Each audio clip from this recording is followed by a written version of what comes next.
Mes chers collègues, nous allons... Bonjour d'abord à tous et à toutes.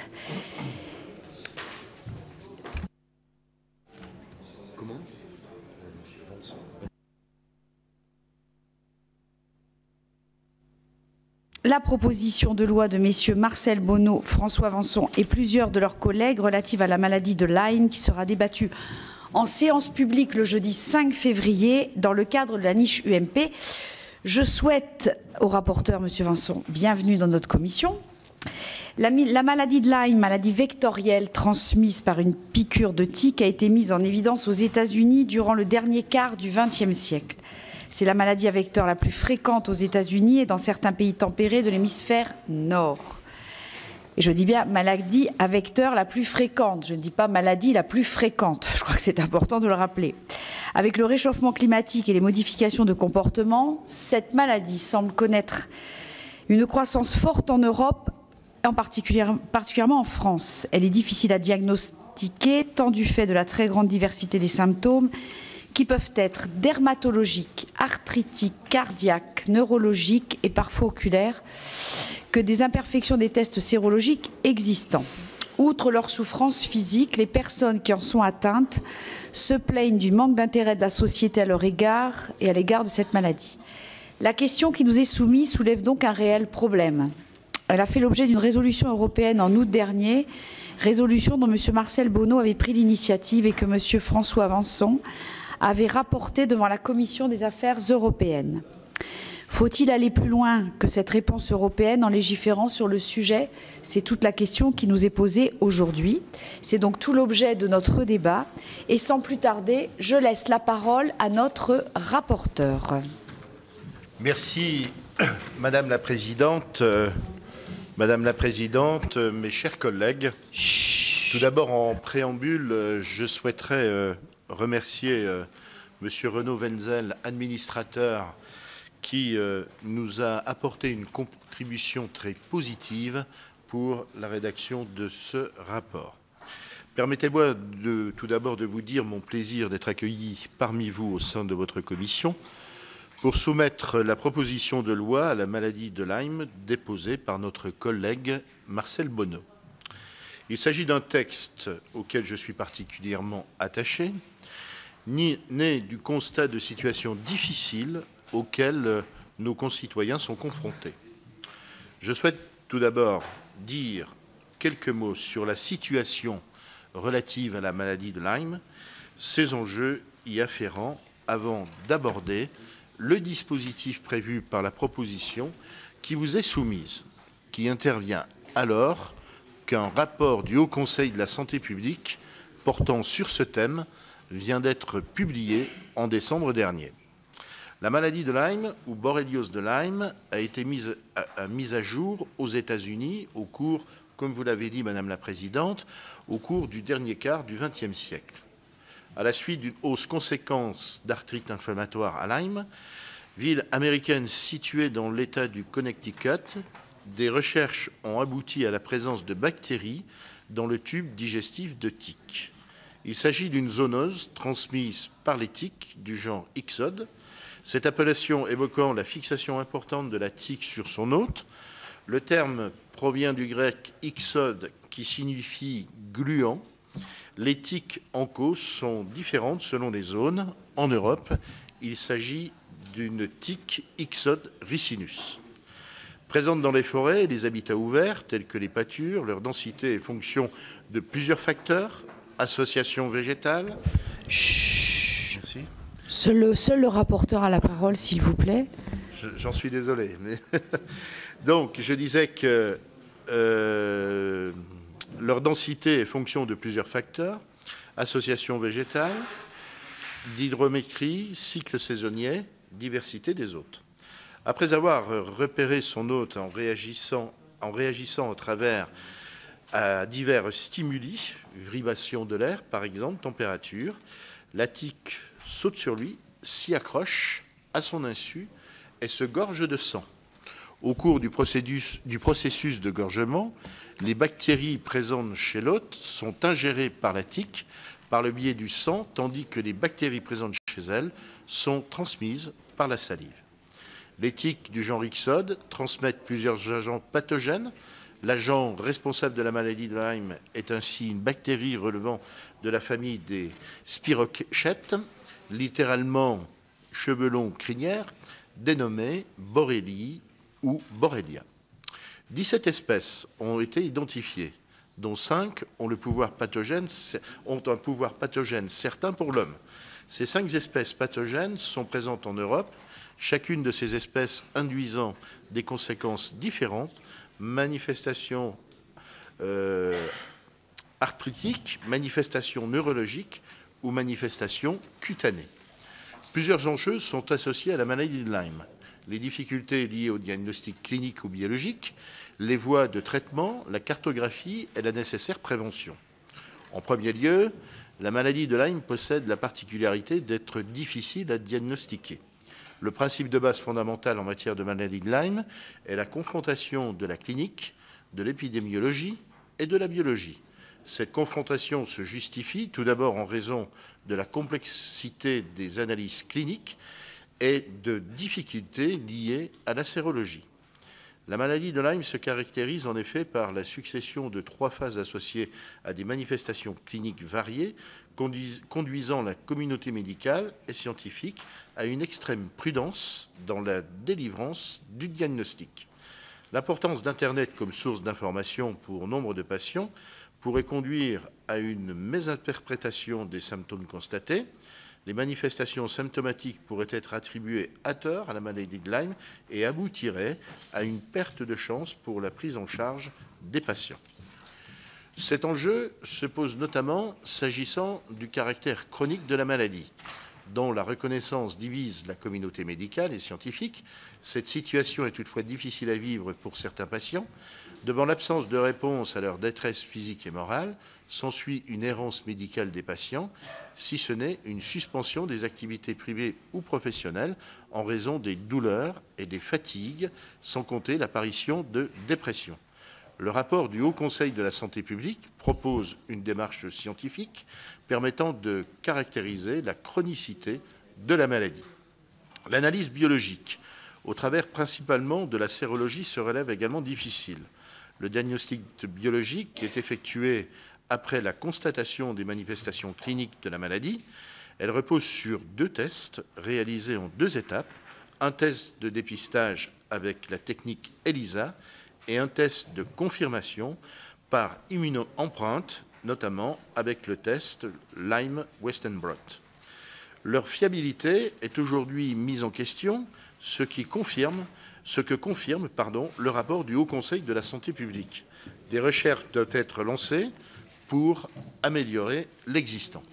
S'agissant du traitement, des divergences apparaissent également. Si tout le monde s'accorde à reconnaître qu'une antibiothérapie est efficace au stade primaire de la maladie, les avis divergent lorsqu'il est question du caractère chronique et des traitements associés. D'un côté, la crainte légitime du corps médical d'attribuer à tort des manifestations symptomatiques à la maladie de Lyme. De l'autre, le désarroi de patients auxquels l'antibiothérapie, hors les recommandations des experts ou le suivi de traitements alternatifs, peut se traduire par une amélioration de l'état clinique, voire même une quasi-guérison. Question ô combien délicate à trancher. La cartographie des zones à risque constitue aussi un sujet important pour l'ensemble des acteurs. En France, on recense ainsi 27 000 cas annuels contre 65 à 85 000 en Europe. Cette cartographie pourrait être complétée par une étude plus complète faisant ressortir le taux de tiques infectés ou par un recensement plus fin des malades de Lyme dûment diagnostiqués. Enfin, dernier enjeu, et non des moindres, la prévention. Tous les acteurs s'accordent sur l'impérieuse nécessité d'informer sur les modalités de prévention primaire, c'est-à-dire vêtements longs, répulsifs, comme secondaire, retrait de la tique. Force est de constater que ni les patients ni le corps médical ne semblent sensibilisés à ces mesures simples, mais très efficaces pour lutter contre la transmission de la Borrelia. Enfin, j'aimerais souligner l'intérêt de cette proposition de loi. On pourra objecter que le dispositif de cette proposition est d'ores et déjà satisfait par la publication très opportune du rapport du Haut Conseil de la santé publique en décembre 2014, ce dont je me félicite naturellement. Circonstancié et fort bien documenté, il constitue une feuille de route attendue par les patients, les professionnels de santé, les autorités sanitaires des autres pays européens confrontés à des situations similaires. L'adoption définitive d'une proposition de résolution européenne à l'initiative de Marcel Bono et de votre rapporteur et le débat de la présente proposition le 14 octobre 2014 pour précipiter la publication le 4 décembre dernier de ce rapport tant entendu, pourtant adopté le 28 mars 2014. Ce constat m'amène à penser que le fait que le politique se soit emparé du sujet a permis de faire avancer les choses, avec notamment la publication de ce rapport qui remet en cause un certain nombre de certitudes jusque-là établies par la conférence de consensus de 2006 sur les méthodes de diagnostic et de traitement de cette maladie. J'ajoute par ailleurs que ce rapport ne constitue pas l'achèvement, mais bien la première étape d'une politique de santé destinée à assurer efficacement la prise en charge de la borréliose de Lyme en termes de prévention, de diagnostic et de traitement. Les conclusions du HCSP ne visent pas à mettre un terme aux controverses scientifiques, mais appellent au contraire à un approfondissement de ces questions. C'est la raison pour laquelle je pense qu'il est utile que la représentation nationale s'empare de ce sujet. Le Parlement doit en effet pouvoir s'assurer que ces objectifs soient poursuivis dans l'intérêt de nos concitoyens. Il importe de rassembler en un seul document les données relatives à la maladie de Lyme, les vecteurs de sa transmission, ainsi que l'adéquation de l'offre de soins aux besoins de prise en charge. C'est tout l'enjeu de l'article 1er, proposant la remise d'un rapport qui pourrait être un point d'étape sur des mesures prises dans la continuité des préconisations du HCSP. Avec l'article 2, c'est le rôle des professionnels de santé qui doit être amplifié grâce à la prise en compte de la maladie de Lyme dans le cadre de la formation continue. Avec l'article 3 et 4, c'est la prise en charge de la borréliose de Lyme au travers d'un plan qui est en jeu. Ce plan étalé sur 5 ans couvrirait tous les aspects depuis la surveillance épidémiologique jusqu'à la prise en charge des patients, en passant par une politique de prévention adéquate. L'existence de controverses scientifiques ne doit pas constituer un abcès de fixation. Les différentes démarches diagnostiques et thérapeutiques doivent pouvoir être retenues ou écartées au terme d'examen, de débat, d'évaluation dans un climat apaisé. Les conclusions et recommandations qui en résulteraient doivent pouvoir également être largement diffusées et expliquées. Tel est l'enjeu de cette proposition de loi. Il y a quelques mois, la Commission des affaires sociales avait tacitement adopté la proposition de résolution européenne sur le sujet. J'espère qu'il en sera de même aujourd'hui avec cette proposition de loi attendue par de nombreux malades et praticiens. Je vous en remercie. Merci, monsieur le rapporteur. Je ferai juste une remarque sur le bruit permanent dans cette commission. Nous accueillons le rapporteur, monsieur Vincent, pour la première fois, enfin en tout cas en tant que rapporteur dans notre commission. Je ne pense pas que nous en donnions une belle image. Enfin, il présente une proposition de loi dans la niche UMP. J'ai l'impression, alors qu'on sait que c'est un problème qui touche beaucoup de Français, en tout cas qui intéresse la population, je suis étonnée du bruit qu'il y a, du manque d'écoute qu'il y a. Alors je peux comprendre peut-être qu'un groupe connaît déjà la proposition de loi par cœur, mais pour autant, on doit écouter le rapporteur. Voilà, j'aimerais que ça se passe dans le silence. Excusez-moi, monsieur le rapporteur, de ce mauvais début, mais on va essayer de se rattraper. Je n'en fais pas une fixation. Hein, voilà. Ça finit par m'agacer, pour tout vous dire. Voilà. Je donne la parole maintenant aux groupes parlementaires, aux différents groupes pour 5 minutes. Pour le groupe SRC, madame Shainès Kirouni. Merci, madame la présidente. Shainès. Madame Kirouni. Merci. Mes chers collègues, monsieur le rapporteur, pour débuter mon propos, je veux vous remercier de nous permettre d'avoir un débat apaisé sur la question importante que revêt la maladie de Lyme. Depuis plusieurs mois, nous sommes de nombreux parlementaires à avoir été saisis par des concitoyens atteints de cette pathologie ou par les associations de malades qui effectuent un travail important de soutien envers les personnes atteintes ou de sensibilisation des pouvoirs publics et de la communauté médicale. Je pense notamment à Lyme sans frontières, à Lyme Impact ou encore à France Lyme. Elles attendent maintenant du gouvernement des mesures concrètes qui doivent être mises en œuvre sans tarder. Notre groupe partage le principal objectif de cette proposition de loi déposée par plusieurs de nos collègues du groupe UMP et qui vise à mieux diagnostiquer, soigner et prévenir la borréliose de Lyme, maladie causée par les piqûres et les morsures de tiques. Cette zoonose, identifiée, vous l'avez rappelé, en 1975 dans le comté de Lyme aux États-Unis, est bien connue en milieu rural. Les forestiers et les chasseurs sont les principaux groupes à risque. Elle s'est développée en Europe ces dernières années. L'infection est parfois asymptomatique, mais peut provoquer des complications invalidantes dans les stades tertiaires de la maladie. Il convient de souligner que l'évolution de la maladie est favorable lorsqu'elle est diagnostiquée et traitée précocement. Il demeure donc primordial que les tests de dépistage permettent réellement un diagnostic fiable. En qualité de parlementaire, il ne nous appartient pas de trancher les controverses médicales et les débats cliniques. Il nous faut être modestes sur ces questions et prescrire des mesures qui relèvent du domaine de la loi et non de celui du règlement ou des circulaires. Concernant la maladie de Lyme, plusieurs expertises ont été conduites en France pour actualiser les connaissances sur cette maladie infectieuse dont le diagnostic, vous l'avez dit, parfois délicat, repose toujours sur un faisceau d'arguments à la fois cliniques, biologiques et épidémiologiques.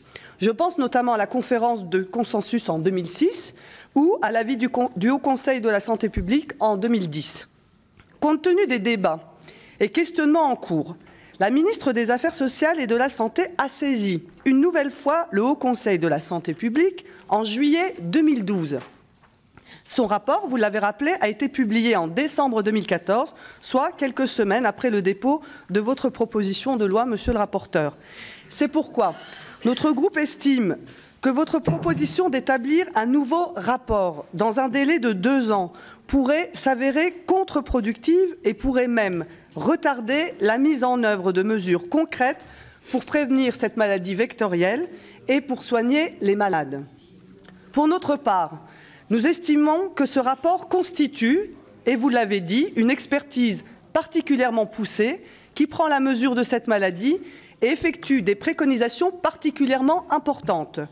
Le Haut Conseil rappelle les précautions à prendre en compte pour le diagnostic, en particulier pour l'interprétation de la sériologie. Les difficultés diagnostiques rencontrées peuvent en outre être liées aux performances des tests, en raison de la variabilité des réactifs, mais aussi de la diversité des espèces de Borrelia en Europe et de la possible interférence d'autres agents infectieux transmis par les tiques. Le HCSP recommande de revoir les performances des réactifs, notamment en termes de sensibilité et de spécificité analytique, en tenant compte de la composition antigénique. Des travaux sont engagés par la Direction générale de la santé, en lien avec le CNR, l'INVS et l'ANSM, pour identifier les points de fragilité des tests et les possibilités de renforcer leur fiabilité d'emploi. Pour tenter de préciser le cadre de certaines formes polymorphes persistantes mal définies, le HCSP recommande par ailleurs des études cliniques, épidémiologiques et diagnostiques, associées à des études sociologiques ainsi que la mise en place d'essais cliniques randomisés sur les traitements antibiotiques. De telles études s'inscrivent essentiellement dans des projets de recherche multidisciplinaires portés par des organismes de recherche publics. Nous souhaitons aujourd'hui que le gouvernement saisisse le plus rapidement possible des organismes comme l'INSERM et mette en œuvre rapidement les propositions du Haut Conseil. Enfin, le Haut Conseil préconise, et c'est pour moi et c'est pour notre groupe une proposition importante, d'associer davantage patients et associations. Il rappelle les 19 propositions du Comité des sages dans le cadre de l'élaboration du projet de loi relatif à la stratégie nationale de santé, et notamment celle qui vise à accroître le rôle et l'implication des usagers et de leurs représentants dans l'amélioration du système de santé. Il s'agit en effet de promouvoir leur plus grande participation à la définition des politiques publiques, notamment territoriales, à reconnaître leur rôle, à associer les usagers et leurs proches à la définition des indicateurs de performance du système et renforcer la prise en compte de leur point de vue. Ainsi, ce partenariat bien conduit pourra instaurer avec les associations de patients un dialogue et une communication claire sur les incertitudes et les imperfections diagnostiques actuelles, sur les avancées de l'épidémiologie, mais aussi les risques éventuels liés à des traitements, à des molécules ou à des associations de molécules. Mes chers collègues, nous reviendrons sur l'ensemble des dispositions de cette proposition de loi lors de l'examen des articles, mais je souhaite rappeler que si nous en partageons les objectifs, force est de constater que l'essentiel des propositions portées dans cette loi sont en cours de déclinaison. Le temps, pour nous, n'est plus à la rédaction d'un rapport, mais à la mise en œuvre de mesures attendues par les malades et les associations. L'examen de cette proposition de loi, la semaine prochaine, dans l'hémicycle, va permettre au gouvernement de nous présenter les mesures qu'il entend mettre en œuvre rapidement. Je vous remercie. Merci Madame Khirouni. Monsieur Accoyer, pour le groupe UMP, 5 minutes, enfin 6 minutes du coup. Merci Madame la Présidente. Je voudrais d'abord remercier et féliciter nos deux collègues, Marcel Bono et François Vanson, des initiatives qu'ils ont prises depuis plusieurs années afin de faire bouger les pouvoirs publics sur ce qui est devenu aujourd'hui un problème de santé publique, à savoir la borréliose de Lyme. Cette maladie qui est particulièrement fréquente en Europe occidentale et aux États-Unis d'Amérique, en particulier en Amérique du Nord, ne cesse de progresser et son incidence est d'environ 30 à 40 000 nouveaux cas chaque année en France. En France, la répartition de cette zoonose est inégale. L'est de la France est particulièrement touché, comme le sont la région Rhône-Alpes-Auvergne, mais aussi la Champagne, le centre et à un moindre degré le reste du territoire. L'évolution climatique et la reforestation sont peut-être des phénomènes qui interviennent dans cette évolution. Nous sommes nombreux à ne pas être signataires de cette proposition de loi et pourtant nous soutenons la démarche de François Vanson et de Marcel Bono. En effet, nous considérons que si nos collègues ont eu besoin d'avoir recours à la procédure de la proposition de loi après avoir fait fort heureusement et fort opportunément adopter une résolution européenne sur la maladie de Lyme, il ne revient pas aux législateurs de légiférer sur chacune des maladies que nous pouvons rencontrer. Cette action relève du pouvoir politique, du pouvoir exécutif et de la voie réglementaire. Néanmoins, devant l'inaction du gouvernement, nos collègues ont bien été obligés d'utiliser cette procédure et évidemment aujourd'hui nous la soutenons. Je me rappelle dans un passé pas si lointain que cela d'avoir eu recours à la procédure de la résolution pour une commission d'enquête afin de faire reconnaître les effets sur la santé mentale de la consommation du cannabis. Donc nous soutenons bien entendu cette démarche. La maladie de Lyme présente un certain nombre de spécificités qui sont au cœur de ce que les pouvoirs publics doivent prendre en compte pour faire face à l'évolution des maladies, des pathologies qui sont rencontrées. En effet, les connaissances sur cette maladie sont tout à fait insuffisantes et la communauté scientifique elle-même attend des pouvoirs publics que tant en ce qui concerne l'agent qui est le réservoir de la borrélie, c'est-à-dire celui où prospère le germe, le spirochète qui va être à l'origine de la maladie, soit mieux connu.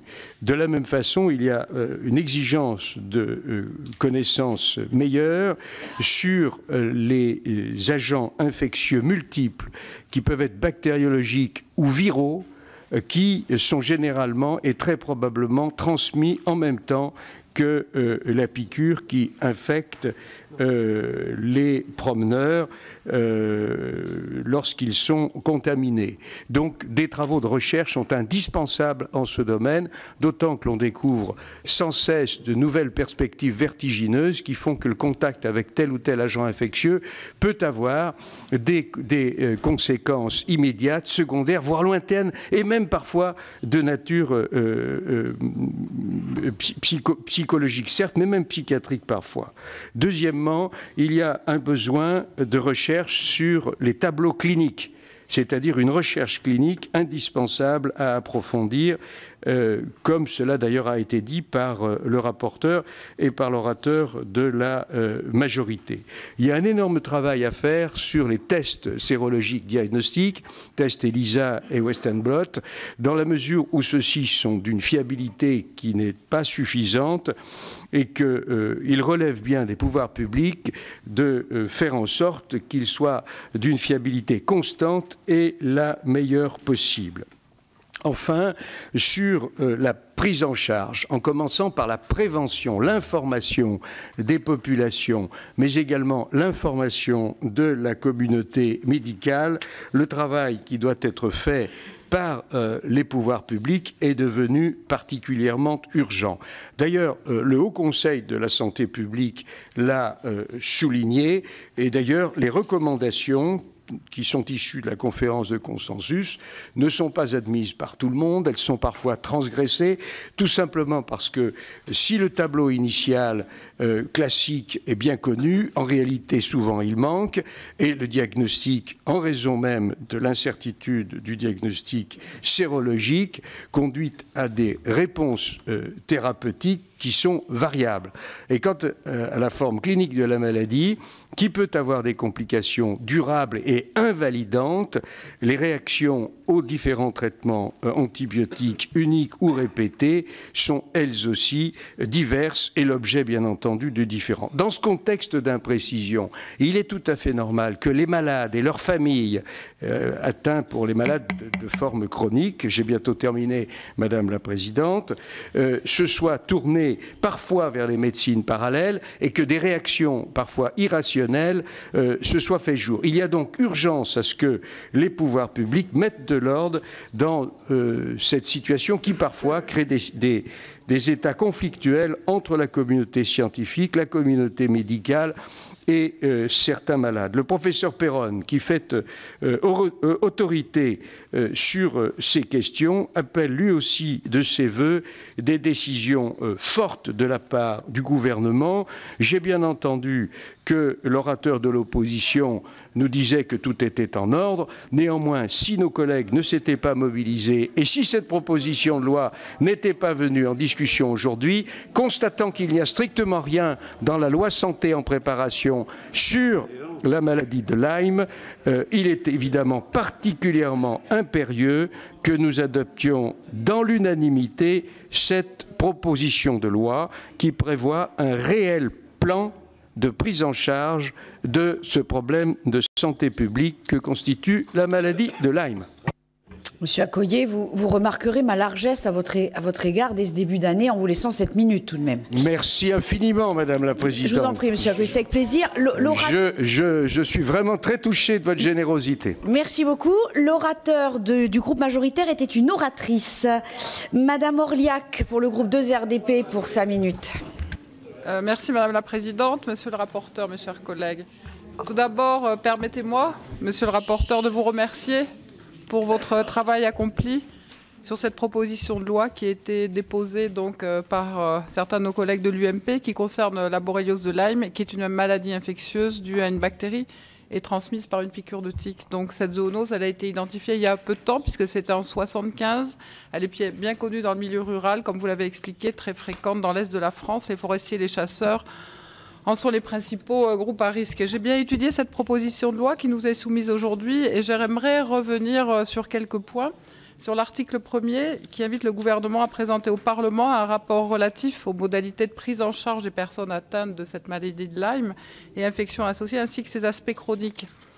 Ce rapport comporterait également l'élaboration d'un bilan de la capacité des unités de consultation et d'accueil en secteur hospitalier ainsi qu'une évaluation des besoins prévisibles en moyens et personnel qualifié pour les 10 années suivantes, et une cartographie des zones à risque, les modalités de transmission, les modalités de dépistage et de traitement de la maladie. Toutefois, il me semble que l'estimation de l'incidence de la maladie de Lyme en France est d'ores et déjà réalisée par l'Institut de veille sanitaire dans le cadre de ses missions à travers un réseau de médecins sentinelles et qui sont accessibles sur le site internet de l'Institut de veille sanitaire.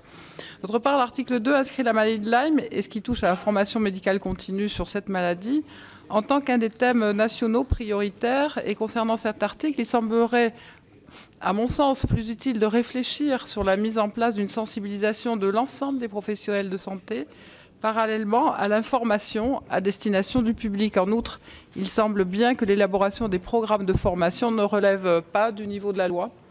Concernant les articles 3 et 4 qui instituent un plan national pour la maladie de Lyme et une mise en œuvre, merci beaucoup, sur 5 ans de 2015 à 2020, avec notamment une veille sanitaire ou encore le dépistage, le diagnostic, l'information du public et des professionnels, pour ne citer que cela, je me pose la question concernant l'implication et le domaine de recherche et d'action, toujours de l'Institut de veille sanitaire. Là également, il semble qu'il s'agit d'une des missions réalisées actuellement par cet Institut de veille sanitaire.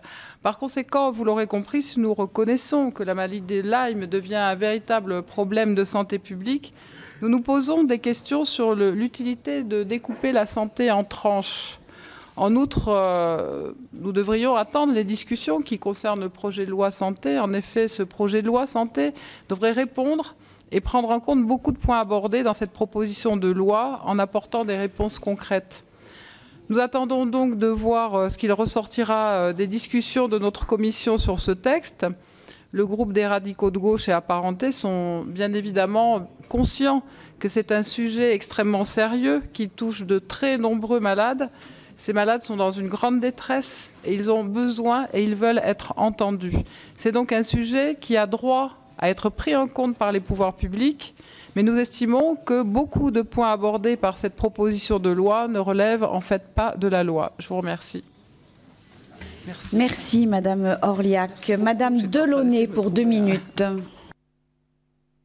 Présidente, je suis tout à fait réjouie parce que j'ai l'impression de retrouver les questions d'internat et de m'interroger sur le diagnostic, les difficultés thérapeutiques est une très bonne chose.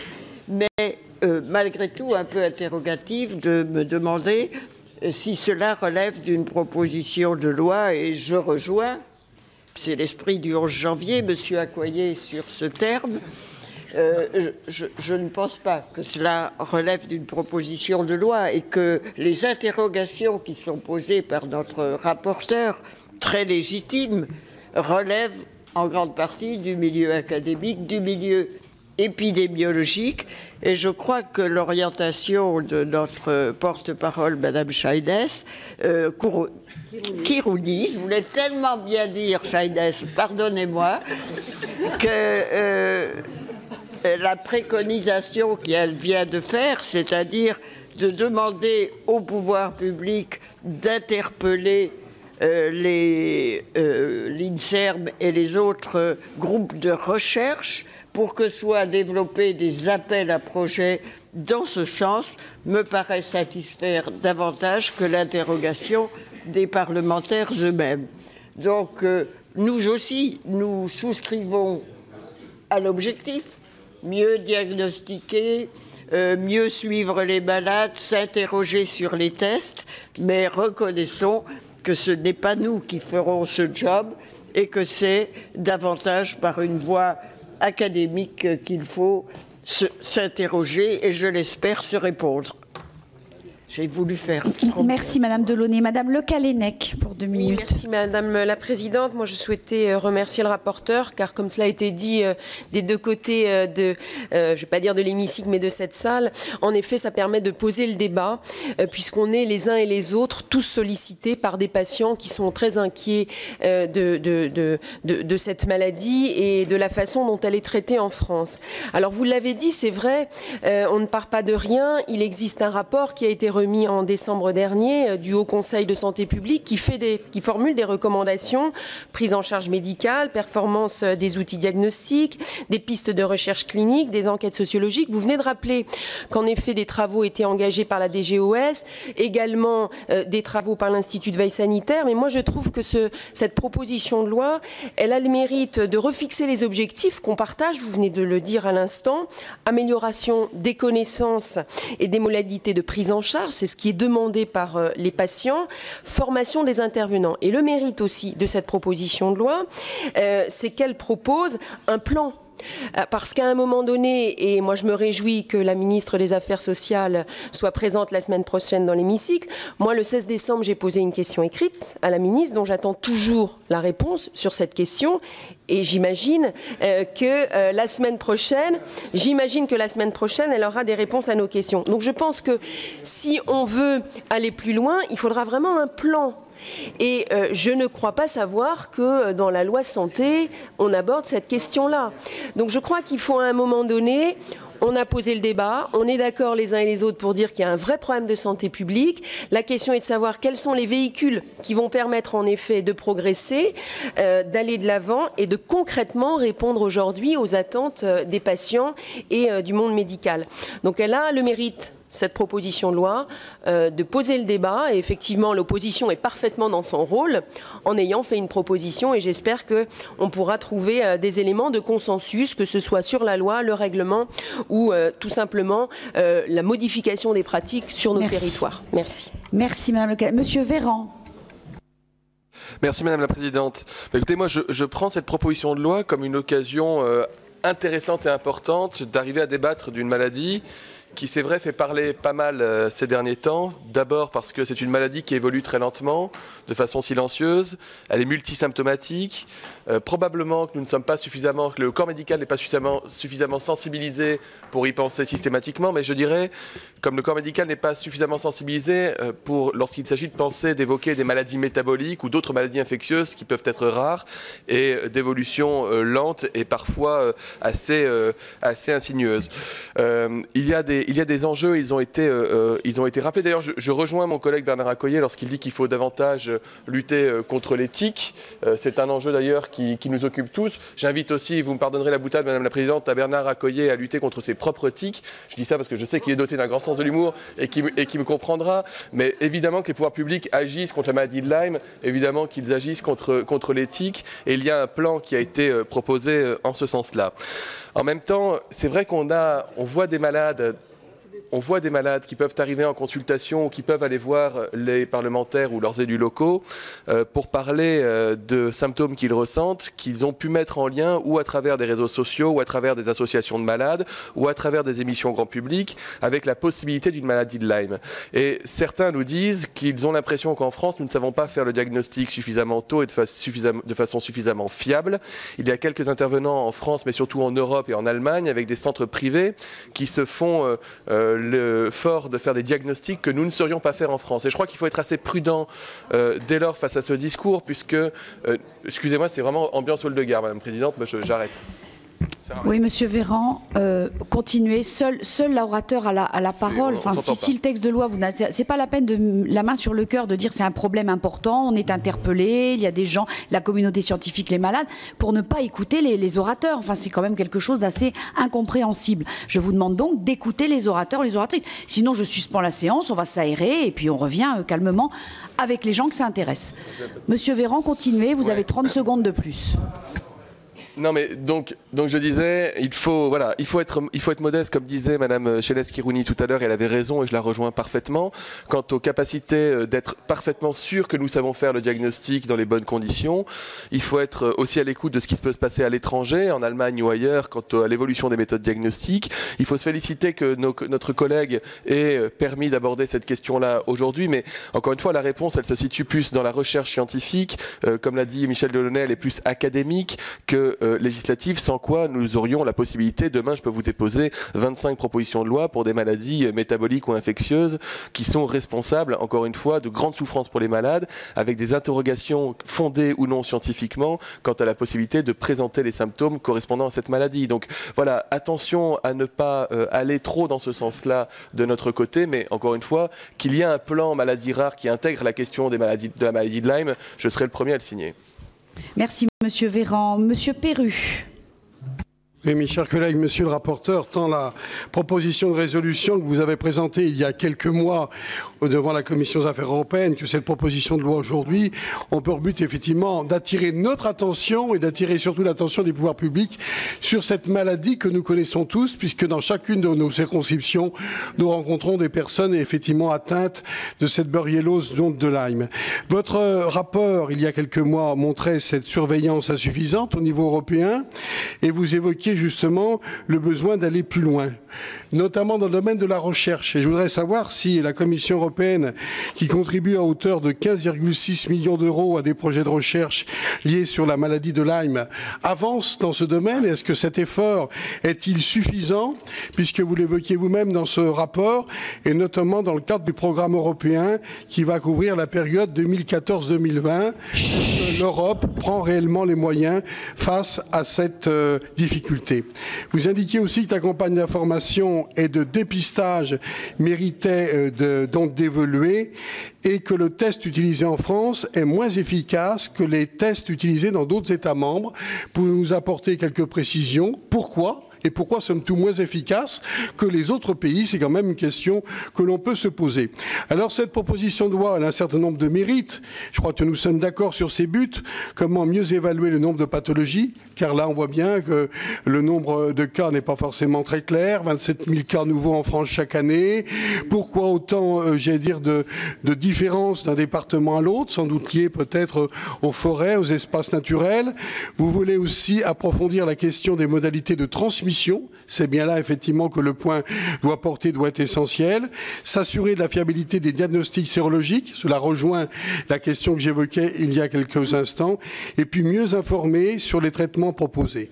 Alors je crois que cette proposition de loi, elle peut avoir pour but de permettre une meilleure action de prévention, de diagnostic, de traitement et de suivi. Alors fallait-il une proposition de loi?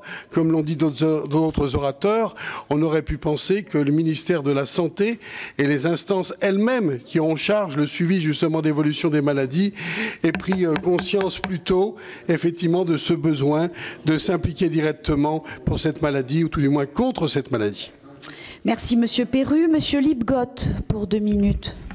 Oui, comme l'a indiqué notre représentante Shaines Kiruni, je veux ici intervenir à la fois en tant que député territorialement entre guillemets compétent, puisque l'Est de la France est très concerné. C'est vrai qu'il y a d'ailleurs un gros point d'interrogation sur le nombre de cas.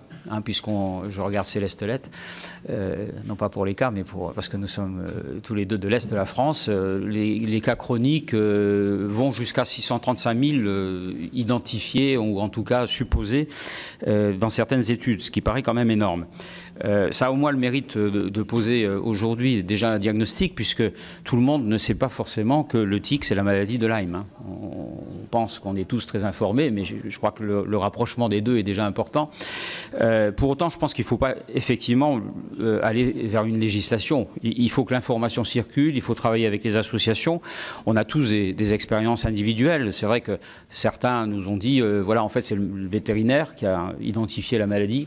Et ce n'est pas le médecin, parce qu'il était plus habitué à constater effectivement des maladies liées au tic. D'autres, il ne faut pas non plus créer effectivement de psychose. On a aussi tous en tête des gens qui, avec n'importe quel symptôme, j'ai une diarrhée, et voilà, est-ce que ce n'est pas la maladie de Lyme? Alors que si j'ai bien compris, la maladie de Lyme ne provoque pas effectivement de ce type de symptômes. Donc, étant d'un territoire très concerné, il existe une association Lyme sans frontières qui inclut également des populations belges. Je crois que le plus important est vraiment de faire circuler l'information. D'autant que, si j'ai bien compris, mais je ne suis pas médecin, le diagnostic est un petit peu compliqué, ce qui peut paraître surprenant, puisqu'on connaît bien cette cette maladie maintenant, mais le traitement, en tout cas dans la première phase, est relativement facile et efficace. Donc il est d'autant plus déplorable que des gens se retrouvent avec des pathologies très lourdes alors que le diagnostic n'a pas été fait. Merci Monsieur Lipgott. Monsieur Dominique Dor. Merci Madame la Présidente. Merci à notre rapporteur d'apporter cette question sur nos tables ce matin, même si, comme l'ont dit un certain nombre de mes prédécesseurs, on se demande un peu si ça relève d'une proposition de loi, franchement. Mais bon, les choses étant ce qu'elles sont. Deux remarques. Moi, je ne suis pas médecin non plus. Je suis très surpris par l'exposé des motifs qui, en fait, parle de diagnostic erroné sur des maladies extrêmement graves. Face à ces diagnostics erronés, je suis, comme M. Lipgott, très surpris qu'on ne soit pas aujourd'hui en mesure, au niveau mondial, de proposer une forme de dépistage un peu systématique de cette maladie. Donc moi, je dirais volontiers que pour moi, la priorité absolue, peut-être que parmi nous, il y a des gens atteints de la maladie qui ne le savent pas, qui va se révéler plus tard sous d'autres formes. Je trouve ça hallucinant qu'on n'ait pas une forme de dépistage possible. Et il me semble que c'est là-dessus qu'il faudrait mettre le paquet. Et puis, je suis surpris de voir que dans le rapport, il n'y a pratiquement pas un élément de comparaison justement mondiale. J'imagine qu'on n'est pas les seuls à se poser la question. Je vois qu'on cite l'Allemagne ou les États-Unis, mais ils en sont où? Qu'est-ce qu'ils proposent? Voilà, on doit pouvoir quand même, sur ces sujets-là, j'imagine, avoir des équipes internationales ou nationales, mais qui donnent les résultats de leurs travaux au niveau mondial, de manière à ce qu'on ne réinvente pas, mais j'imagine qu'évidemment, ce n'est pas l'objectif, des choses qui ont déjà été faites et qu'on associe plutôt nos efforts à ce qui peut être fait ici ou là dans le monde. Merci Monsieur Dor. Madame Bernadette Laclais. Oui, merci Madame la Présidente. Juste peut-être quelques mots. D'abord, comme beaucoup de mes collègues, je crois qu'il était important que nous ayons ce débat ce matin, même si on peut s'interroger effectivement sur le fait de savoir si il faut passer par une proposition de loi pour aborder ce genre de questions. Pour ma part, je n'ai pas attendu que cette proposition soit déposée pour interroger la ministre dès le 2 septembre et pour avoir une réponse, je le dis à Madame Le Callennec, le 28 octobre. Non, il n'y a pas de différence. C'est le calendrier, donc il faut à peu près 1 mois et demi pour obtenir, un petit peu plus, 1 mois et 3 semaines pour obtenir une réponse. Et la réponse était très claire et elle est dans la logique de ce qui est proposé aujourd'hui d'ailleurs. C'est d'abord d'attendre le rendu du rapport qui a été remis. Le 28 octobre, on disait qu'il allait être remis avant la fin de l'année. Il est effectivement remis. Aujourd'hui, il est rendu public. Nous attendons, je crois, comme toutes les associations et comme tous les malades, le débat de la semaine prochaine pour savoir avec plus de précision quelles sont les intentions du gouvernement face aux préconisations qui ont été faites dans ce rapport. J'espère qu'il répondra aux attentes des parlementaires, mais surtout que ces préconisations répondront aux attentes des malades, des associations, car il s'agit d'une maladie qui, lorsqu'elle se développe, est particulièrement douloureuse et invalidante. Et je crois que ce matin, ce qui devrait nous réunir, ce n'est pas de savoir si on l'a fait, on ne l'a pas fait, on devrait le faire ou on ne devrait pas le faire. Je crois que ce qui doit nous réunir, c'est la volonté d'avancer ensemble pour répondre aux attentes des malades, des familles, des proches, des associations, et que ce soit par une PPL, que ce soit par un plan, que ce soit par des mesures réglementaires, je dirais que peu importe, mais il faut avancer sur cette question. Merci Madame Laclais. Monsieur Eliabou pour 2 minutes. Merci Madame la Présidente. Je pense que l'avantage de ce genre de proposition de loi, c'est de pouvoir zoomer quand même quelque chose sur une maladie qui est peu connue. J'ai entendu mes collègues de la majorité parler de confusion entre le législateur et la communauté médicale. Il faut quand même signaler qu'il y a déjà une confusion au sein de la communauté médicale. C'est une maladie qui, en principe, on doit dire, elle relève des infectiologues. Ce n'est pas tout à fait le cas parce qu'on ne les voit pas en phase aiguë. Et comme c'est une forme qui est polyviscérale, donc il y a un malaise entre les spécialistes, on ne sait pas. Donc pour moi, je pense qu'aujourd'hui, comme c'est une infection avec une transmission, on est dans le domaine de santé publique. on est dans le domaine de transmission. Donc la loi, elle devrait pas être étrangère à tout cela, surtout quand il n'y a pas de décision prise par les pouvoirs publics. Donc aujourd'hui, connaissant l'incidence, la prévalence de cette maladie, moi je trouve que cette proposition de loi a l'avantage de nous réveiller, de dire voilà ce qu'il faut faire. Bon, j'ai cru comprendre qu'on ne veut pas l'adopter parce que la majorité n'est pas pour. Je le regrette, mais au moins l'avantage de... c'est un peu ce que vous avez dit. C'est un peu ce que vous avez dit. J'ai entendu confusion entre les uns et les autres, coupé en tranches. C'est pas une maladie, c'est pas un diabète, c'est pas un stent qu'on met dans un vaisseau. On est au cœur de la santé publique. Mais au moins qu'il y ait une prise de conscience au niveau des pouvoirs publics. Merci. Merci, Monsieur Eliabou. Madame Kerabouziane. Merci Madame la Présidente. Je voudrais aussi remercier le rapporteur de nous donner l'occasion d'échanger sur le sujet. Et comme bon nombre d'entre nous, j'ai été aussi sensibilisée sur cette maladie. Et Madame Le Callennec, j'ai posé la question le 16 septembre et j'ai eu une réponse le 28 octobre. Mais, c'est pas parce que... Alors, je voudrais quand même dire une chose. Je veux bien qu'il y ait des propositions travaillées le dimanche, mais j'espère qu'on n'arrivera pas à faire travailler les gens aussi pendant les fêtes. Du 16 décembre, il y a eu quand même les fêtes. Donc... la trêve des confiseurs, tout le monde la connaît. Et attendez encore un peu. Vous aurez les réponses, je pense, la semaine prochaine, puisque cette question a été soulevée hier dans les questions sans débat par Madame Khirouni Chahinez hier. Et la ministre lui a bien sûr répondu. Et c'est aussi pour nous l'occasion de faire connaître effectivement cette maladie. Mais au-delà... le directeur général de la santé avait commandé un rapport en 2012. Il vient de sortir. Il y a aussi le temps de l'analyse et le temps aussi de l'action. Et Madame Khirouni souhaitait un débat apaisé. Je regrette les paroles de Monsieur Accoyer qui semble dire que le gouvernement ne fait rien. Il aura des réponses la semaine prochaine. Merci. Merci Madame Bouziane. Monsieur Jean-Pierre Dor. Merci Madame la Présidente. Oui, pour revenir avec un peu plus de sérénité que la personne précédente, dire que je peux remercier nos collègues de nous rappeler à l'ordre et à nous rappeler effectivement l'existence de cette maladie, parce que d'abord, je pense que ce projet de loi ne peut être que bénéfique pour les nombreux patients qui sont touchés par cette pathologie. Ça a été dit, c'est une maladie malheureusement très handicapante, qui est sournoise, qui est souvent méconnue, même ignorée.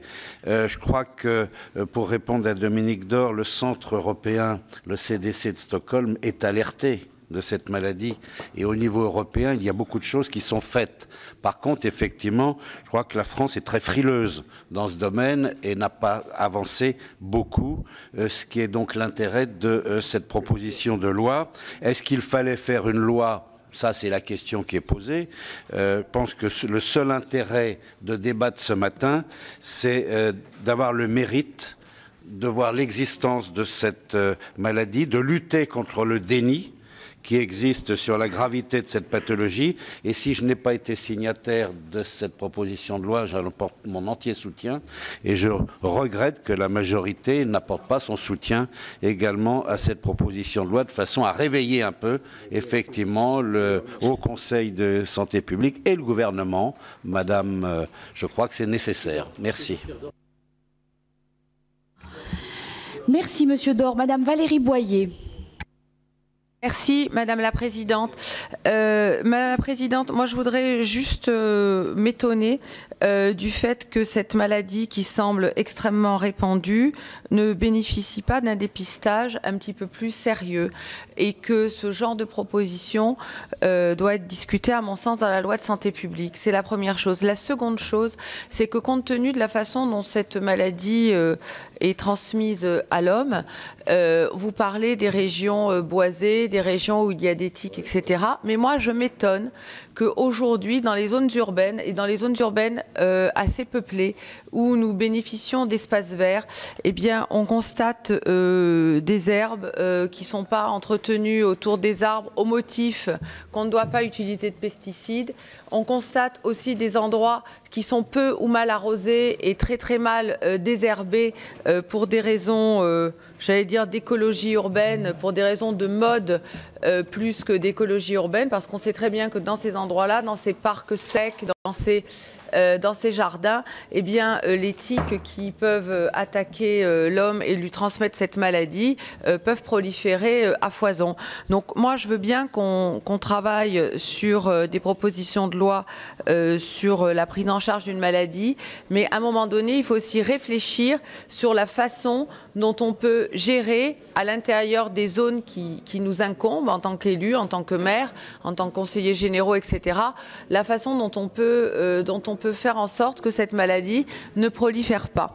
Donc voilà mes réflexions, mais c'est vrai que j'aurais aimé que l'on puisse, je suis signataire de cette proposition de loi, hein, mais j'aurais aimé qu'on puisse aller un petit peu plus loin, notamment dans les comparaisons, dans le dépistage et dans la façon dont on peut traiter ce fléau. Merci Madame Boyer. Avant de laisser la parole au rapporteur, puisque vous étiez la dernière oratrice, que je n'avais pas vu, il vient d'arriver à l'instant. Alors effectivement, je ne l'avais pas vu. C'est normal. Non mais c'est normal, d'accord, parce que je me disais, j'étais passée à côté. Bonjour, mon cher collègue, vous êtes le bienvenu. Je voudrais juste faire une intervention avant de vous laisser la parole. J'entends tout ce qui s'est dit. Moi, je rejoins les gens qui disent qu'on ne peut pas traiter maladie par maladie et saucissonner le fait d'appréhender le système de soins comme ça, maladie par maladie. Aujourd'hui, il y a des gens qui nous regardent, qui sont touchés par cette maladie, de près ou de loin.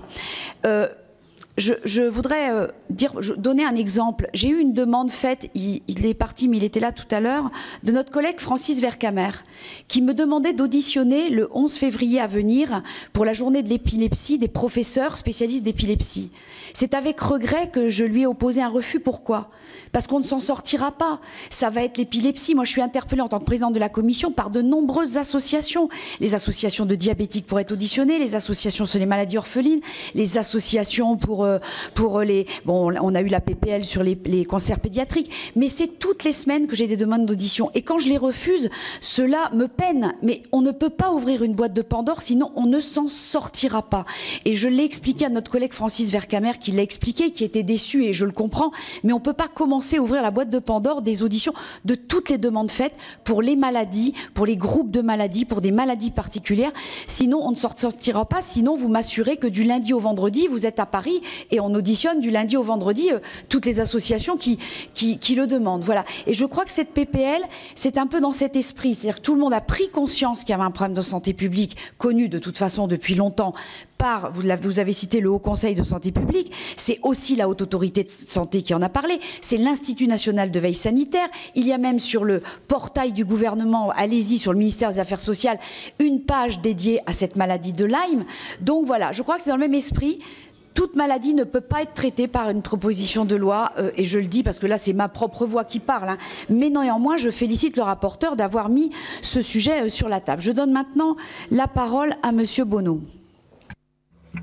Merci Madame la Présidente. Je suis en retard sur une proposition de loi qui me concerne puisque j'en suis l'auteur. Je vaquais à d'autres occupations. La politique nous occupe. J'imagine bien, Monsieur Bonneau, il n'y a pas de sujet. Je viens d'entendre votre discours. C'est sûr que les maladies qui doivent générer des recherches, être prises en considération sont multiples, sont nombreuses. Celle-là n'est pas à classer au nombre des moindres. Et s'arrêter à un simple constat, c'est faire la preuve de son incapacité. Cette maladie-là, me semble-t-il, nous demande une réaction accomplie. Elle touche naturellement la France, elle touche l'Allemagne, elle touche la Suisse, elle touche l'Autriche, elle touche les pays de l'Est. Et il me semble que ces pays qui nous entourent ont pris la mesure des choses et la France ne peut rester en retrait à cet égard. En tout cas, je voudrais, monsieur le rapporteur, vous dire que, comme votre région, le Doubs est particulièrement impacté par le développement des tiques et les conséquences de leur morsure sur les personnes. Cependant, le développement préoccupant de la maladie dite de Lyme, car celle-ci trouve son origine aux États-Unis, il a certainement été dit et rappelé, ne s'arrête pas à nos frontières. et concerne tout autant et dans des proportions comparables, je le disais il y a quelques instants, nos voisins européens. C'est comme un peu, si vous me permettez la comparaison, le nuage de Tchernobyl ne s'est pas arrêté à la frontière suisse ni à la frontière allemande. Quoi qu'on en ait dit, a pu naturellement déborder sur notre propre territoire. J'avais déjà déposé une proposition de résolution européenne qui fut alors adoptée à l'unanimité des membres de la Commission des affaires européennes. J'ai souhaité poursuivre ce travail commun en déposant sur le bureau de notre Assemblée cette proposition de loi et ne peux que me réjouir qu'elle soit aujourd'hui discutée, quand même discutée, devant votre Commission. Si je connaissais les risques des morsures de tiques, ce qui m'a amené à envisager de soumettre à notre Assemblée et aujourd'hui devant votre Commission cette PPL, c'est la détresse d'une maman qui, face aux difficultés qu'elle rencontrait, m'a sensibilisé au cas de sa fille Océane. C'est quelqu'un qui m'est proche. Pardon. Qui, après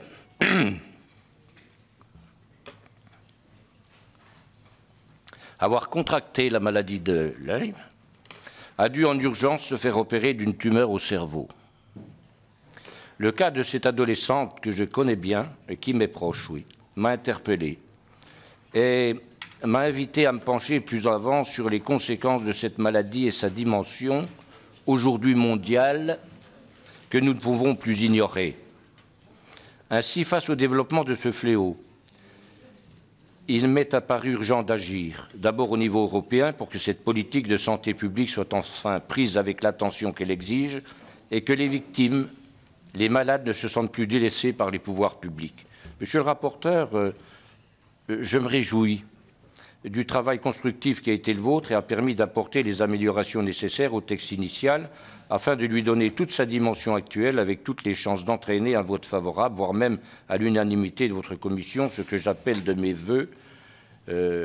Et mes chers collègues, par anticipation, je vous en remercie. En effet, si les initiatives mentionnées, que vous n'avez pas manqué de rappeler, ont permis la publication du rapport du Haut Conseil de la santé publique le 14 décembre 2014, je note que les recommandations qui y figurent rejoignent, comme par enchantement, les préoccupations de la présente proposition de loi. Aussi, si je me satisfais de la publication de ce rapport, qui était détenu d'ailleurs depuis un certain temps par le ministère de la Santé, celui-ci ne marque qu'une première étape qu'il est nécessaire de compléter au plan législatif. D'ailleurs, monsieur le rapporteur, c'est, me semble-t-il, ce qui ressort des auditions que vous avez menées, qu'il s'agisse du corps médical et scientifique comme des associations.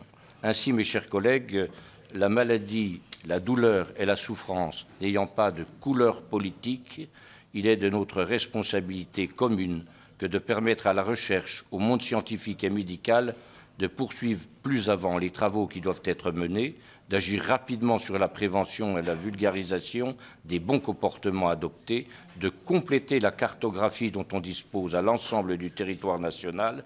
C'est en ce sens que je vous propose de soutenir le texte qui vous est soumis aujourd'hui, et c'est en ce sens que se situe la modestie de ma démarche. Merci, Monsieur Bonneau. Monsieur le rapporteur, vous avez la parole pour répondre à toutes ces questions. Bon, merci Madame la Présidente. Et à mon tour, je tiens à remercier Marcel Bonneau pour la rédaction de ce texte. Et il est vrai que cela fait bientôt plusieurs mois que nous travaillons ensemble de façon constructive.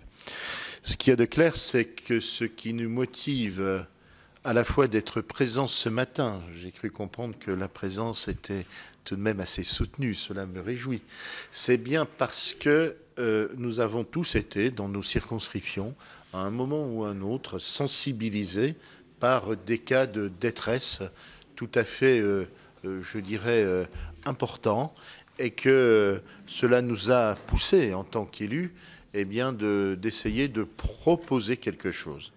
Alors, je vais essayer de répondre aux différents intervenants. Tout d'abord, je vais commencer par Madame Khirouni, en disant très clairement que Pourquoi je pense que proposition de loi est utile? C'est simplement parce que je considère, et nous, un certain nombre d'entre nous le considèrent aussi, qu'une proposition de loi n'est pas du tout incompatible à la fois avec une politique de santé publique, je dirais, plus affirmée en la matière, et d'autre part avec le rapport du Haut Conseil sur la santé publique. Au contraire, cette proposition de loi établit et donc inscrit en fait dans le marbre de la loi un certain nombre d'étapes et de rapports d'étapes qui m'apparaissent tout à fait importants pour augmenter, je dirais, la communication sur le sujet. Aujourd'hui, on assiste à quoi? Nous avons d'une part des patients qui sont plongés dans une inquiétude et une détresse de très grande importance. Des gens qui aussi s'informent, notamment par le biais des réseaux sociaux et d'Internet. On est un peu dans une logique similaire, entre guillemets, je ne veux pas choquer les médecins ici présents, mais un peu dans le syndrome de l'automédication. C'est-à-dire que les patients s'imaginent un certain nombre de pathologies qu'ils n'ont pas forcément. Et donc cela crée évidemment un climat de rumeur qui est tout à fait, je dirais, préjudiciable pour l'analyse sereine de la situation. Parallèlement à cela, disons-le aussi, nous avons une communauté médicale qui, je dirais, a plusieurs doctrines en la matière. Nous avons la doctrine du professeur Perron, nous avons la doctrine, et d'autres aussi, et du professeur Jolac notamment. Et donc, en fait, il y a un peu une différence d'appréciation sur un certain nombre de sujets, comme la prise en charge, les symptômes, etc. Enfin, les symptômes, encore, tout le monde est à peu près d'accord, mais enfin, la prise en charge, la qualité des tests et les traitements, évidemment. Donc, on est dans une confusion qui m'apparaît, je dirais, important de clarifier. Et je pense qu'aussi ce texte et cette proposition de loi s'inscrit totalement dans le rôle du contrôle de l'action du Parlement. Car il appartient aussi au Parlement de contrôler les rapports, ou en tous les cas de discuter, de se positionner, d'enrichir, d'amender en fonction de nos expériences, notamment des rapports tels que le rapport du Haut Conseil de la santé publique, et parallèlement aussi de contrôler concrètement l'action du gouvernement, même dans son volet réglementaire. Je pense qu'à travers ce rapport, on a pu mettre en évidence une chose, c'est qu'il était aujourd'hui plus que jamais urgent que les uns et les autres se rencontrent, se parlent. Il y a un certain nombre de points communs, de points où, notamment sur la prévention, tout le monde est d'accord, mais il y a un certain nombre d'incertitudes qui créent des doutes, qui créent des inquiétudes, et quelquefois des inquiétudes inutiles. Donc c'est ce qui nous pousse vraiment à soutenir cette proposition de loi. Ensuite, l'autre point, Madame Kironi, concerne les associations. Bien là, je suis d'accord avec vous, je pense qu'il faut un peu les guider, il faut un peu les épauler, et justement, ces plateformes de rencontres qui sont quelque part préconisées par ce texte permettraient aux uns et aux autres de se rencontrer. Eh bien, je pense que ça serait une étape extrêmement positive. Ensuite, Monsieur Accoyer, je vous remercie pour votre intervention et le soutien que vous apportez à ce texte. Juste un petit point sur le nombre de cas. Il semblerait que tout le monde s'accorde à dire qu'en France, on est à peu près à 27 000 cas, entre 65 et 80 000 à l'échelon européen. Donc on n'est pas non plus extrêmement, je dirais, précis, étant donné qu'il y a encore des éléments de réponse à apporter, mais c'est un peu cette idée-là, l'ordre de grandeur qui est donné. Parallèlement aussi à cela, toujours dans l'esprit de cette proposition de loi, il y a aussi un point très important, c'est que le texte prévoit de mettre en place une cartographie de la maladie. Donc notamment le professeur Jolac y est totalement favorable.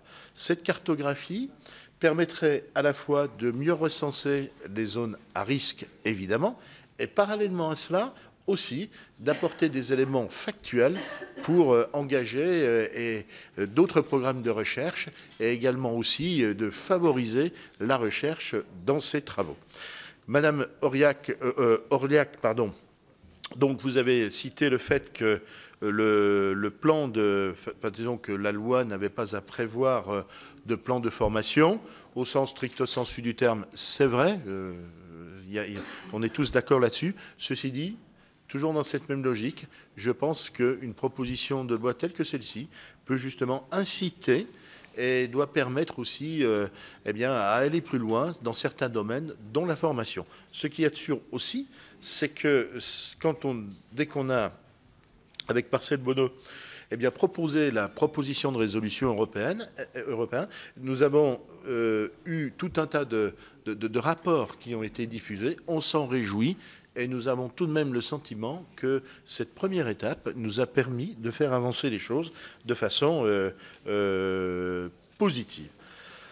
Ensuite, nous avons eu 2 interventions de Madame Delaunay et de Monsieur Véran. Donc, évidemment, nous sommes tous d'accord là-dessus, il appartient aux scientifiques d'apporter les réponses. Il ne nous appartient pas, nous, de nous ingérer dans les prérogatives du monde médical, évidemment. Mais je pense qu'on peut aussi proposer, parce que nous avons eu des remarques à ce sujet, notamment peut-être une nouvelle, je dirais, composition de la conférence de consensus. Nous avons un certain nombre de vos confrères ou consoeurs qui nous ont fait cette proposition.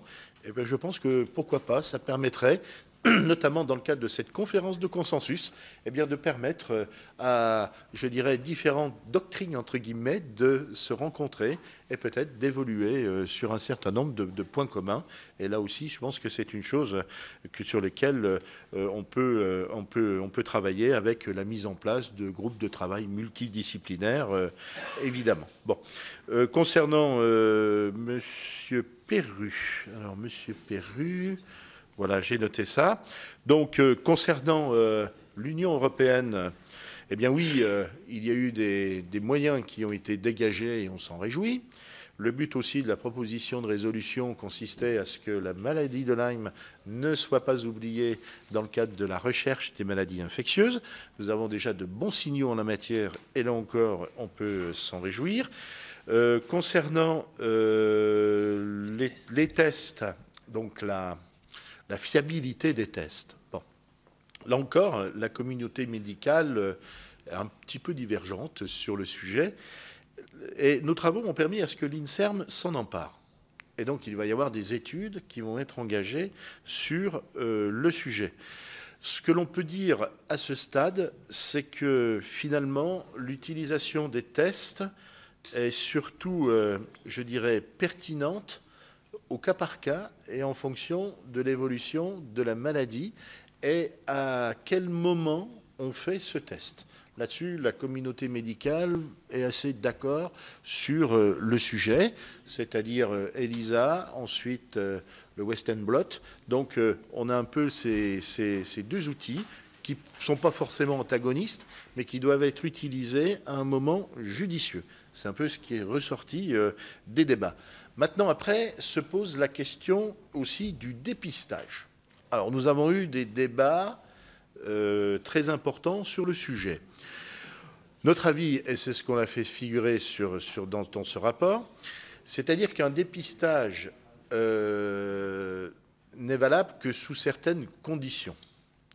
Tout d'abord, on peut faire un test tout en étant porteur, je dirais, de la maladie, de la bactérie, de la borréliose de Lyme, sans pour autant être malade. Ensuite, ce n'est pas pour autant que la maladie va se déclencher ou pas.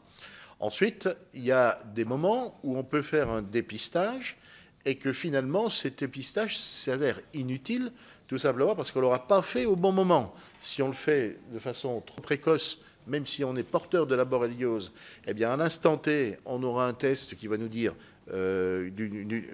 qui va nous mettre en évidence une sérologie négative, alors qu'en fait, dans le temps, elle est positive. Donc, sur le dépistage systématique, on s'est rendu compte que finalement, cela risquait de susciter des dépenses, je dirais, de santé très importantes, et sans pour autant avoir les résultats escomptés en matière de santé publique. Je pense qu'aujourd'hui, tout le monde s'accorde à dire que le budget de la santé, ça ne date pas d'aujourd'hui, dans une situation difficile. Donc il faut vraiment flécher les moyens pour ce qui est le plus efficace et le plus utile pour apporter des réponses à cette maladie. Enfin, concernant aussi, je dirais, les tests, il y a eu un élément qui a été mis en évidence, c'est on demande, je pense, une meilleure implication des laboratoires, c'est-à-dire qu'ils expliquent mieux la pertinence et, je dirais, la nature des tests, et ensuite qu'ils fassent des efforts aussi sur les notices, parce que là, je pense également que l'on peut encore progresser. C'est posé aussi la question concernant, il y a un autre point aussi, concernant la déclaration de la maladie par Madame Valérie Boyer. Donc, concernant la déclaration de la maladie, là encore, on est un peu dans la même logique que le test, c'est-à-dire que déclarer sa maladie, on ne déclare en France une maladie qu'à partir du moment où elle, je dirais, peut susciter une réelle dangerosité. Et d'ailleurs, tout le volet des voies de transmission n'ont pas été clairement établis, notamment les voies de transmission par transfusion sanguine, c'est pas du tout établi à l'heure actuelle par la communauté médicale. Ensuite, il faut savoir aussi que les poches de sang sont traitées, donc le risque est, je dirais, nul, quasiment nul. Hein. À ce stade, il n'y a aucune publication qui peut démontrer le contraire.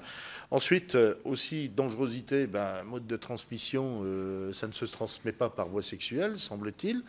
Donc, il n'y a pas forcément d'intérêt à déclarer cette maladie.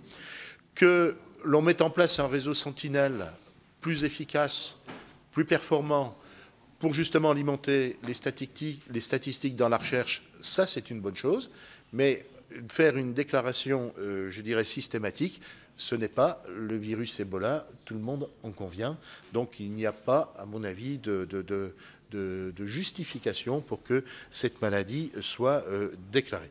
Donc on va dans le sens aussi, monsieur Limgot, Dedor, d'Abou également, M. Aoud, de Mme Borian. Donc je pense que globalement, j'ai répondu à l'ensemble des questions qui se sont posées. Pour moi, je considère, encore une fois, que pour, je dirais, apporter une réponse aux malades, il n'est pas inutile qu'on engage des débats sereinement, positivement, et que le Parlement remplisse son rôle de ce que je vais appeler le rôle de mouche du coche. Je pense que c'est des fois utile pour tous les gouvernements, quels qu'ils soient. Merci Madame la Présidente. Merci Monsieur le rapporteur. Dans cette commission, nous avons beaucoup de mouches du coche de chaque côté, je vous rassure, il y en a beaucoup. Ce qui fait le piment de cette commission, voilà. Nous allons passer à l'examen de votre proposition de loi. Examen de l'article 1er. Nous avons un amendement numéro 2 de Monsieur Vanson. Oui, alors cet amendement, donc le rapport doit faire un état des lieux de la littérature scientifique sur l'ensemble des modalités de transmission. Il est dès lors plus approprié de s'en tenir à une rédaction d'ordre général. C'est-à-dire qu'il ne faudrait pas que le texte soit trop précis, ce qui pourrait créer d'autres contraintes. Voilà l'objet de cet amendement. Très bien, merci. Nous passons au vote sur l'amendement numéro 2, avis favorable du rapporteur. Qui est pour? Qui est contre? Il est rejeté. Amendement numéro 7 du rapporteur. Si on compte le nombre de mains qui se sont levées, Madame la Présidente. Bon. Nous repassons au vote. Voilà. Nous passons... Alors, vous levez les mains correctement. Voilà, il faut lever la main. Amendement numéro 2 de Monsieur Vanson avec un avis favorable du rapporteur. Qui est pour cet amendement numéro 2? Le rapporteur vote ou pas? Oui, oui, bien sûr. Donc je vote aussi.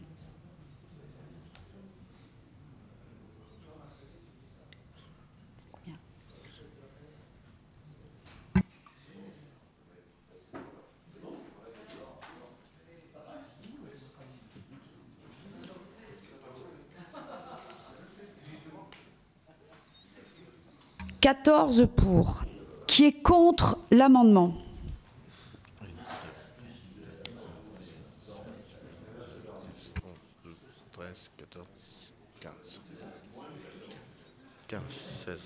Donc, il est rejeté.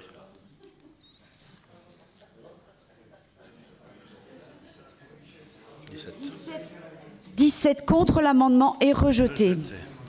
Amendement numéro 7 du rapporteur. Alors, numéro 7, c'est le dépistage. Hein. Donc, on a abordé... Voilà. Bon, enfin, il y a une majorité. Bon, monsieur Dor, c'est bon. Monsieur le rapporteur.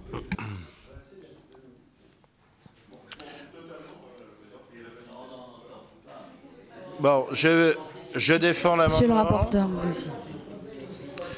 Donc l'objet de cet amendement, c'est remplacer le terme dépistage par diagnostic. Oui, bon. Donc l'objet de cet amendement, c'est de remplacer dépistage par diagnostic. Laissez monsieur le rapporteur parler. Bon. Allez-y, monsieur le rapporteur. Donc je l'ai évoqué dans mon propos liminaire, c'est-à-dire que le dépistage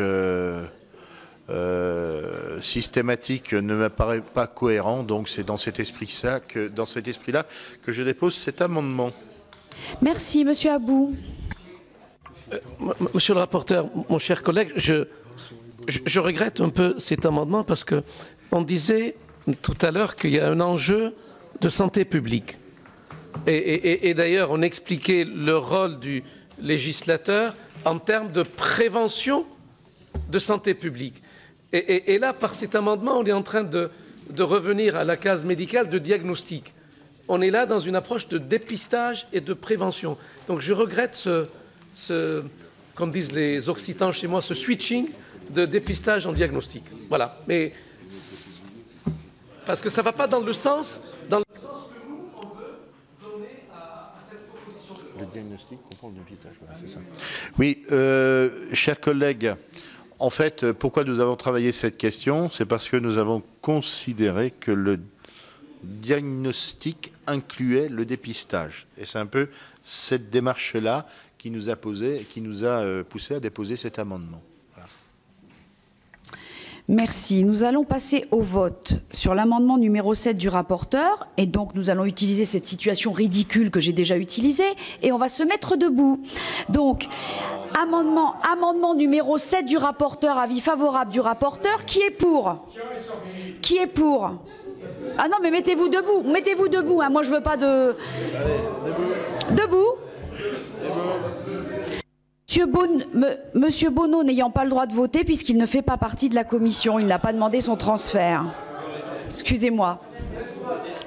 Voilà.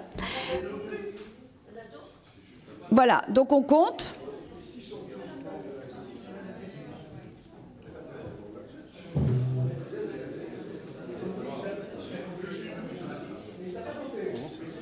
Avec monsieur Lett, vous le comptez parce qu'il n'est pas debout.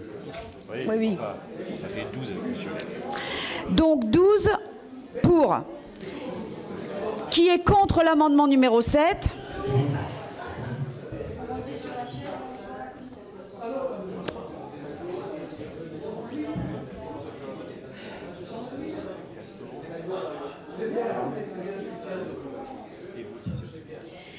« 17 contre.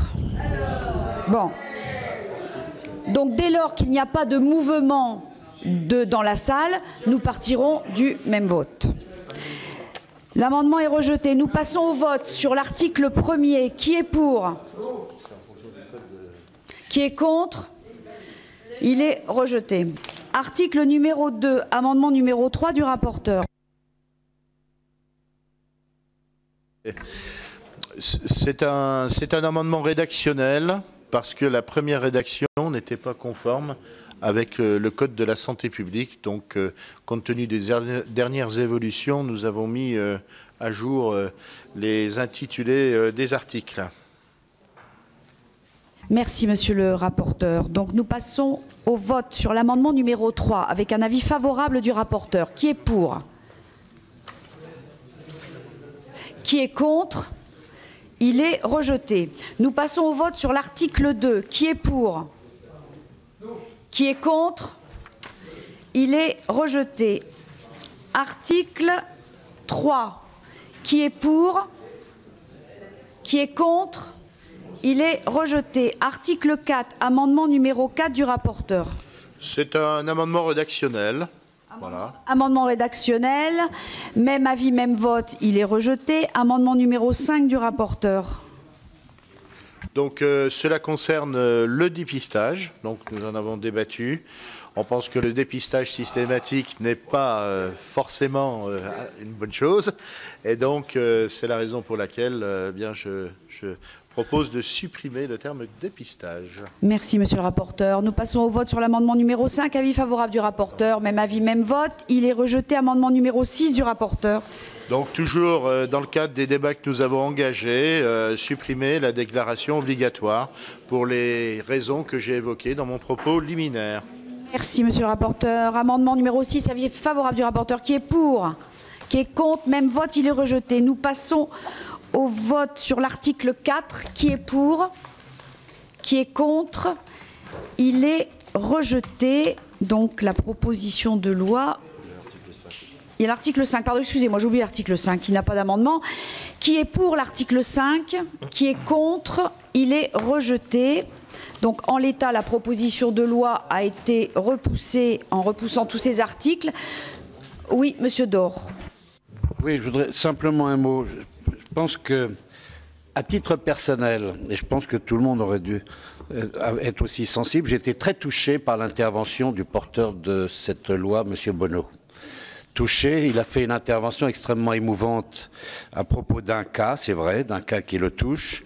Et je pense que nous sortirions renforcés si la commission des affaires sociales avait donné un avis positif à cette proposition de loi. Ça n'engage que nous, mais au moins ça donnait un signe.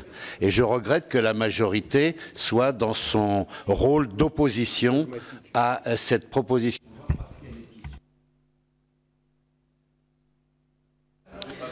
Madame Khirouni. Oui, merci beaucoup, Madame la Présidente. Je regrette les propos de notre collègue parce que nous avons dit et redit que nous partagions le diagnostic et les objectifs. Pardon, excusez-moi, je peux parler? Et nous sommes un certain nombre de collègues, à gauche comme à droite, à s'être posé la question du véhicule législatif en considérant, et M. Accoyer le premier, et M. Dor, Dominique Dor qui est parti, a considéré que c'était pas efficace, c'était pas le bon véhicule. Je souhaite simplement dire 3 choses. On a dit qu'il n'y avait pas de prise de décision, par le gouvernement, par les pouvoirs publics. Je rappelle que Madame Marisol Touraine, la ministre, a saisi le Haut Conseil en juillet 2012. En juillet 2012, et que le rapport a été publié en décembre 2014. Je rappelle également que notre majorité apporte son soutien, mais nous considérons que nous ne sommes plus au temps du rapport, mais de l'action. Et nous avons interrogé la ministre dans le cadre des questions orales ce mardi. Elle a apporté des réponses et elle a dit que le gouvernement suivrait les recommandations du rapport du Haut Conseil. Enfin, on n'a pas arrêté de parler d'urgence. Oui, nous sommes dans l'urgence. Vous avez parlé de l'inquiétude des usagers, des associations, des patients. Nous sommes dans l'urgence. Ce que vous proposez, c'est un rapport dans un délai de 2 ans. Ça veut dire qu'en gros, on reporte l'action dans à peu près 3 ans. Donc si nous sommes dans l'urgence, pour ma part et notre groupe considère qu'aujourd'hui, nous demandons au gouvernement de mettre en œuvre les actions. Et la semaine prochaine, dans l'hémicycle, nous souhaitons que la ministre s'engage sur les recommandations qui ont été posées par le Haut Conseil. Merci. Je peux dire juste un petit mot pour, je dirais, apporter un complément à ma collègue. Concernant l'urgence, nous sommes tous d'accord. Il faut agir dès maintenant. Dès maintenant, il faut aller vite. Bon, proposer un point d'étape dans 2 ans pour que le Parlement puisse se saisir de cette question et pour dire dans 2 ans qu'est-ce qui a été fait, tout le monde s'accorde à dire que dans notre esprit, c'est pas d'attendre 2 ans avant qu'il fasse quelque chose. Non, au contraire. Dans 2 ans, on va évaluer les actions qui vont être engagées, notamment en matière de santé publique concernant cette maladie. Voilà l'esprit, d'accord, du rapport. Bien, je vous remercie. J'ai envie de conclure cette commission pour rappeler juste des règles simples entre nous de respect. Quand on se traite ici de sujets extrêmement délicats, qui touchent l'affect, que ce soit la fin de vie, on l'a vu chez une de nos collègues du groupe écolo il y a quelques mois, quand ça la touchait personnellement, quand on a parlé des cancers pédiatriques, quand on parle de cette maladie, on pourrait parler des 800 000 cas recensés d'hépatite C, plus tous ceux qu'on ne connaît pas aujourd'hui, parce que ça aussi, c'est un vrai sujet de santé publique, l'hépatite C. Je n'aime pas entendre, mais que ce soit d'un groupe ou de l'autre, de dire il y a des députés qui auraient du cœur, qui aimeraient les gens et d'autres qui ne les aimeraient pas parce qu'ils ne voteraient pas ces propositions de loi. Je crois que ça, ce n'est pas possible à entendre. Non, mais ce n'est pas possible à entendre. Je le redis parce que quand on a eu ce débat sur le cancer des enfants, ça a été dit. Je sais que notre responsable de groupe, Michel Delaunay, a subi beaucoup de choses dans le week-end qui a suivi. Elle a reçu beaucoup d'insultes. Parce que justement, on avait l'impression que les députés votaient contre cette proposition de loi parce qu'il y en avait qui avaient du cœur et ceux qui ne votaient pas pour n'avaient pas de cœur et ne se préoccupaient pas des enfants qui étaient atteints de cancer. Donc ça, c'est vrai que notre commission est propice à ce type de débat. Évidemment, c'est ni aux finances, ni au développement durable que nous allons parler de ces sujets fort sensibles et qui nous touchent tous et qui peuvent même parfois nous toucher personnellement. Donc bon, il y a quelquefois des propos qui laissent sous-entendre que. Et ça, je peux pas le tolérer. Et je ne penserais pas qu'un député de l'opposition qui vote contre une proposition de loi qui voudrait dépister mieux les hépatites C serait un mauvais député qui n'aimerait pas les gens atteints d'hépatite C. Enfin, ça n'a pas de sens. Voilà, ça, c'est le cri du cœur personnel, mais c'est vrai que je crois qu'il ne faut pas s'envoyer ça à la figure sur ces sujets-là. Monsieur Abou. Madame la Présidente, je pense que personne ne le pense. On est suffisamment respectueux pour ne pas ou penser ce genre de choses. Je dirais à la limite, c'est un service rendu à la majorité, ce que Jean-Pierre Door a voulu dire dans sa présentation, c'est que les patients ne connaissent pas les modalités techniques. Il y a des raccourcis, qu'est-ce qu'ils vont dire? Ils vont dire, voilà, cette proposition de loi a été portée par un parlementaire qui est touché, par un rapporteur qui a bien expliqué les choses, et puis, résultat, la majorité a voté contre. Donc, à la limite, c'est un service rendu à la majorité de dire, est-ce qu'au sein de la Commission, vous-même, Madame la Présidente, on ne peut pas, après le rejet de cette PPL, envoyer un signal positif en disant, voilà, la Commission tient compte de tout ce qui a été dit, et il y a un vrai problème de santé publique, de dépistage, et on va saisir la ministre la semaine prochaine. C'est tout ce qu'a voulu dire Jean-Pierre Door, je pense. D'accord, mais je crois que ça avait été déjà dit avant, donc on le sait très bien. Madame Khirouni l'a très bien expliqué. Voilà. Merci à vous tous et à vous toutes. Merci, monsieur le rapporteur.